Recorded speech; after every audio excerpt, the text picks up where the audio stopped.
এমা, এ কি রে তিন্নি? এ তো দেখছি ইলিশ রে, তাও আবার দুটো বড় ইলিশ। আমাদের ভাগ্য তো ভালো রে মা, মিঠা পানিতে ইলিশ ভেসে এসেছে রে। কি বলছো বাবা, ইলিশ পেয়েছো? আমার যে কি খুশি হচ্ছে। বাবা তাড়াতাড়ি চলো। হ্যাঁ রে মা, আগে চল মোড়লের বাড়ি। কর্তা, ও কর্তা, বাড়ি আছেন?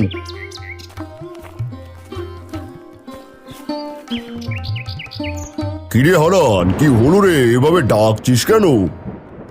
এই দেখেন কর্তা, কি নিয়ে এসেছি, আর টাটকা ইলিশ। এত বড় ইলিশ কোথায় পেলি রে তুই? আপনার জমিতে কর্তা, এই জাল দিয়ে খেউ দিয়ে পেয়েছি। এই নিন, একটা আপনি নিয়ে নিন, আর গিন্নিমাকে ভালো করে রেঁধে দিতে বলবেন।